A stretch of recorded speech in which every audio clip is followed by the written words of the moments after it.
This is the new 2022 Honda Civic, and it's the small car that everyone wants. That's been true for years. The Civic has been the gold standard, but now there's a new fully redesigned model for 2022, and today I'm going to review it. Before I get started, be sure to check out Cars and Bids, which is my enthusiast car auction website for cool cars from the modern era, now with free listings. You can list your cool car for free and auction it on Cars and Bids. And we've had some great sales recently on Cars and Bids, including this Lotus Evora, which sold for $55,000, this E60 BMW M5, which brought almost $27,000, and this fantastic Mercedes-AMG E63 wagon brought almost $113,000. I love these cars, and we do great with enthusiast wagons on Cars and Bids. If you're looking to sell your cool modern enthusiast car, Cars and Bids is the place to do it. And if you're looking to buy a cool car from the modern era, check out Cars and Bids with daily auctions and amazing selection at carsandbids.com. I've borrowed this new 2022 Civic from Hohen Honda here in Carlsbad in the San Diego area. Hohen Honda is my local Honda dealership, and they have all of the latest Honda models, including a few new Civics, which is a big deal because this car has been in very high demand since it went on sale a couple of months ago. You can check out Hohen Honda by clicking the link in the description below. But let's talk Civic. The Civic has been on sale for 50 years now, and this new model is the 11th generation Civic. It really is an incredible model run. The Civic has always been popular, and it just keeps staying popular. For 2022, the car has a totally new look, some new technology, and some other big changes. It's no longer offered as a coupe model. That body style is gone, and you can no longer get a Civic with a manual transmission, at least for now. So today, I'm going to review the new 2022 Honda Civic. First, I'll take you on a thorough tour of it and show you all of its interesting quirks and features. Then I'll get it out on the road and drive it, and then I'll give it a Doug score.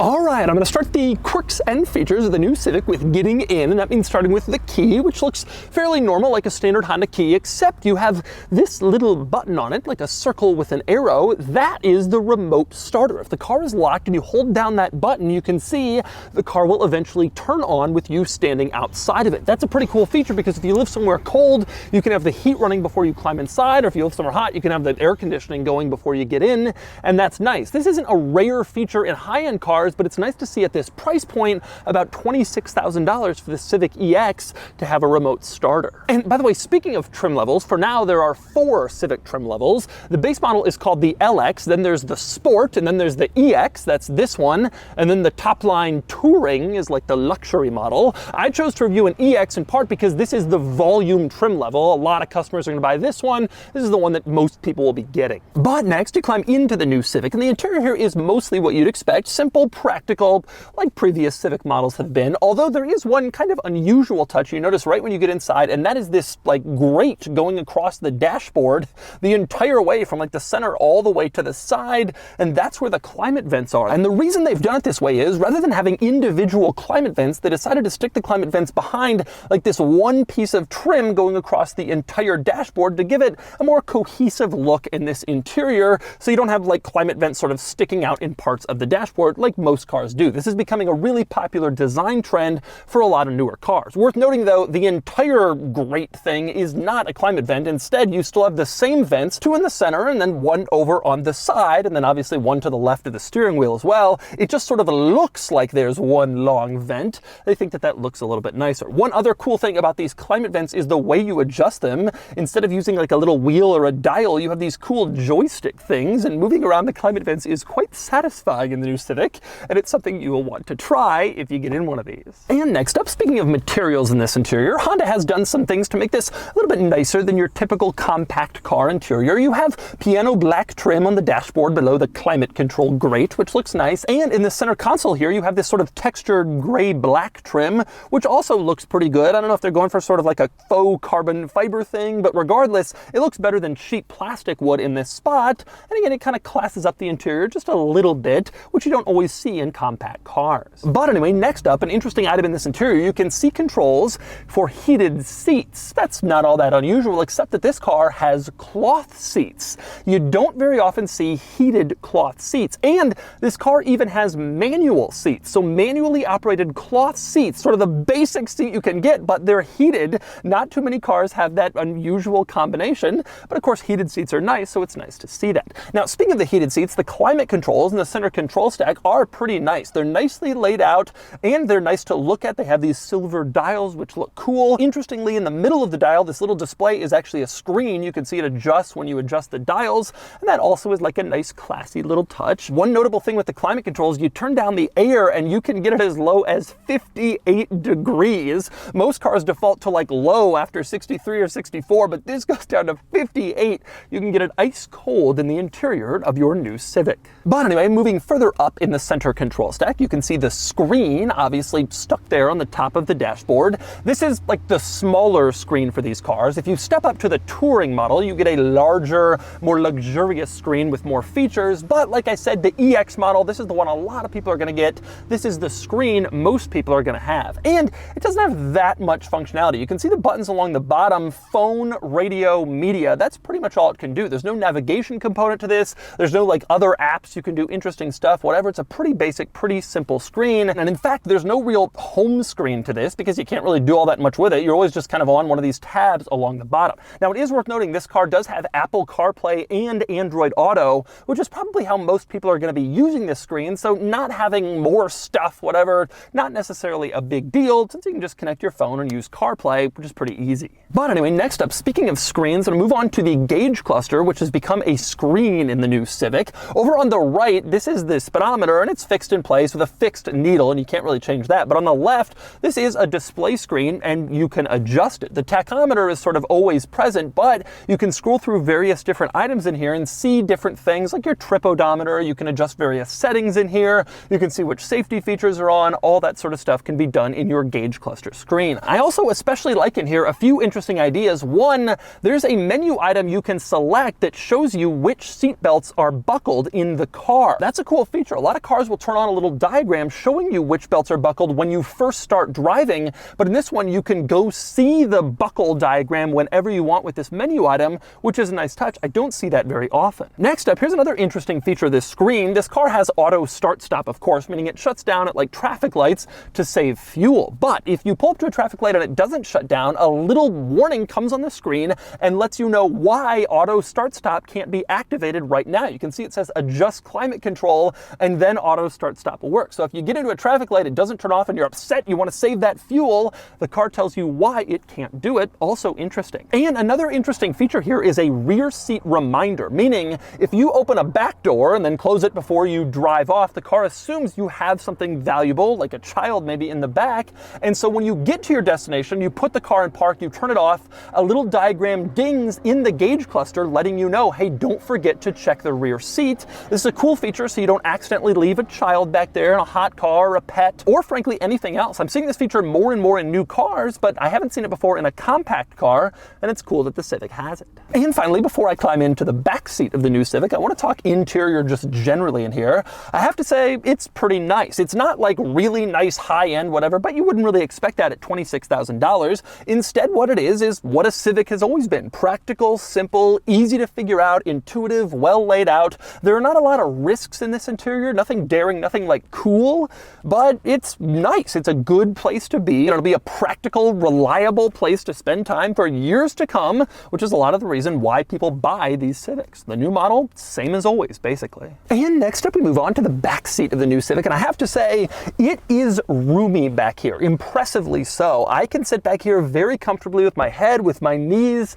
You don't often see that in compact cars, good rear seat room for adults, but this Civic has it. And the last one did too. It's been a hallmark of the last two Civic generations. It's really impressive back here, and it kind of makes it a little bit difficult to justify buying an Accord when you have this much space in the back of the Civic. You have to really want that extra power, maybe a few more features for the Accord, because there really is good interior space in the Civic, which is just crazy. I grew up, these were such tiny cars, and they have certainly grown comfortable even in back. Now, there's nothing particularly crazy or unusual or quirky in the back seat of the new Civic, except for one crazy example of cost cutting, which I discovered. Now, if you look on the door panel on the front door, you can see it's mostly kind of a cheap looking plastic, but then there's this one strip of like nice looking piano black plastic trim. Well, if you go into the door panel on the back, you can see again, mostly cheap looking plastic, but the piano black has been replaced by a cheap looking plastic piece. So Honda decided not to give the rear passengers the dignity of that tiny little strip of piano black trim that most people probably won't even notice. It probably saves them $3 per car, but that's the decision they've made. It's kind of funny, they chose one really cheap piece of plastic for the back seats instead of one pretty cheap piece of plastic that they use in the front seats. But anyway, next up we move on to the trunk in the new Civic. And the trunk has a couple of notable items. For one thing, the opening is kind of unusual. It's pretty narrow in height. It's not very tall, so you won't be able to get some larger items like boxes in here, but it's very wide. You can see it's really, really wide, almost goes the entire width of the car, so you can get kind of wider things in as long as they're not too tall. Now, as far as trunk space, it looks fairly normal for a car like this, reasonably sizable, and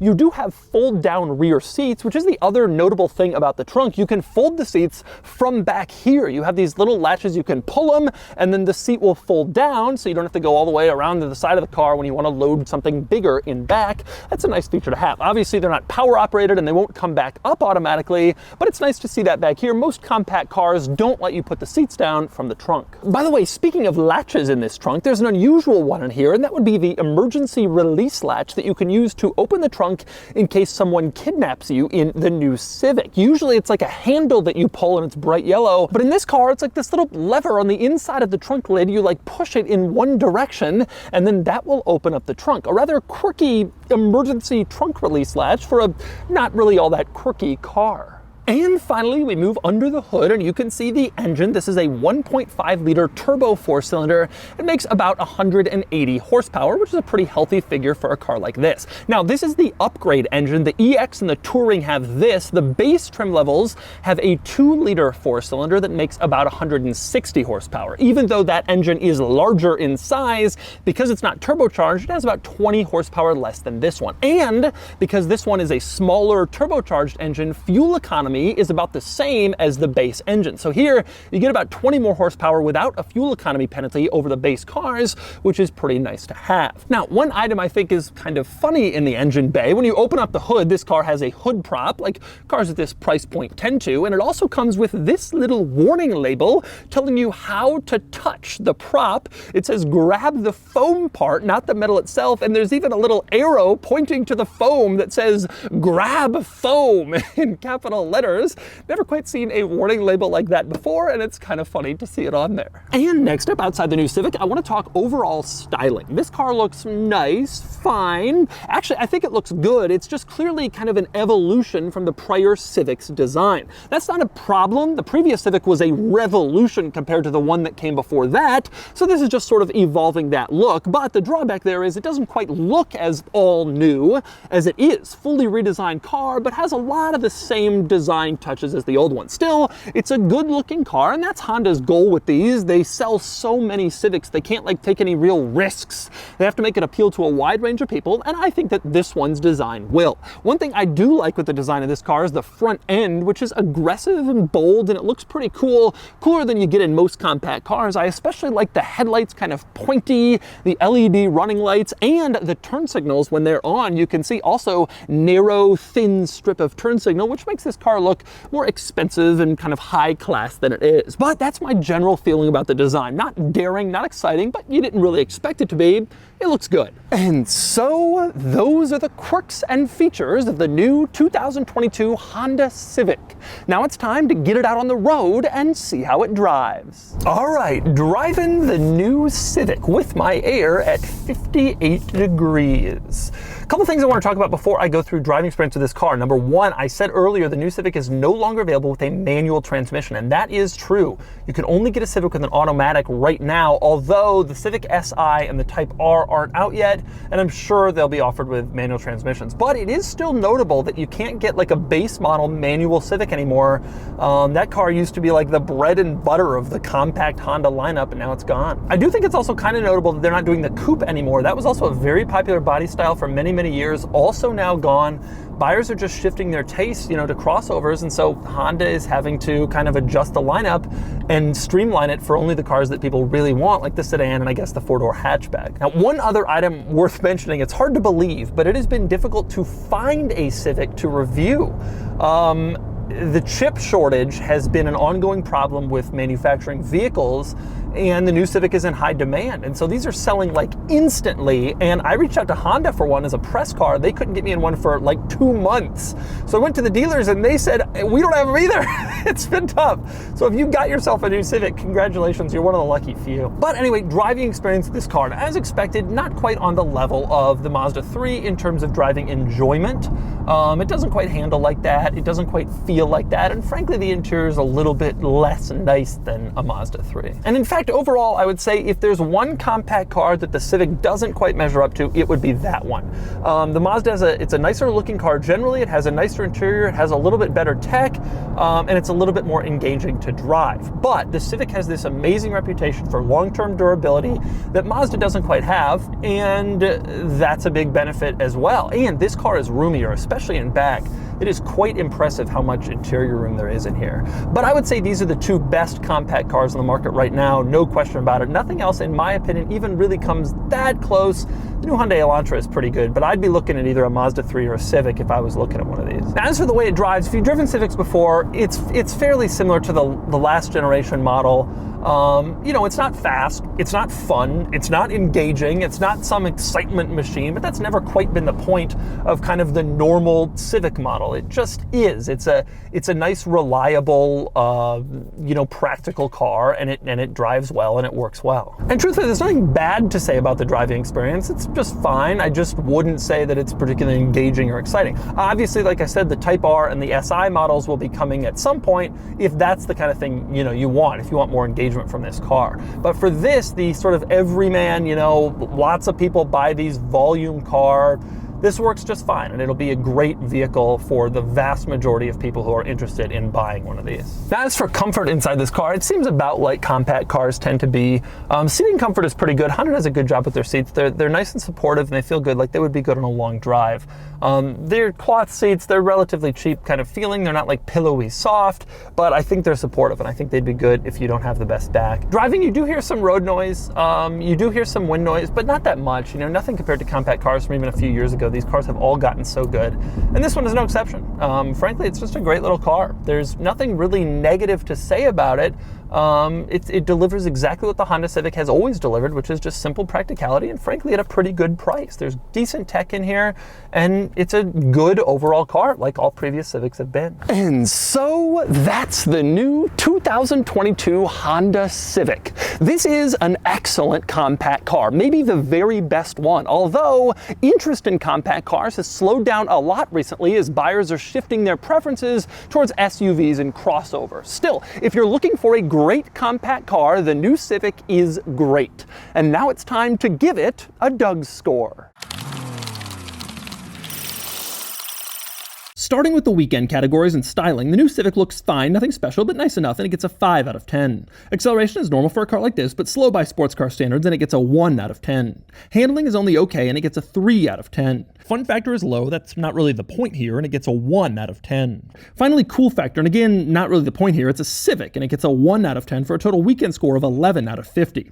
Next up are the daily categories and features. The Civic does okay, it has good equipment, though nothing particularly wowing, and it gets a 6 out of 10. Comfort is normal for a car like this, and it gets a 5 out of 10. Quality is good, reliability is strong, but the interior is only average, and it gets a 6 out of 10. Practicality is normal for a car like this, about average, and it gets a 5 out of 10. Finally, value, and these are good values. They're not exactly enthusiast cars, but they offer practical, fuel-efficient, reliable transportation for the money, and it gets a 7 out of 10 for a total daily score of 29 out of 50.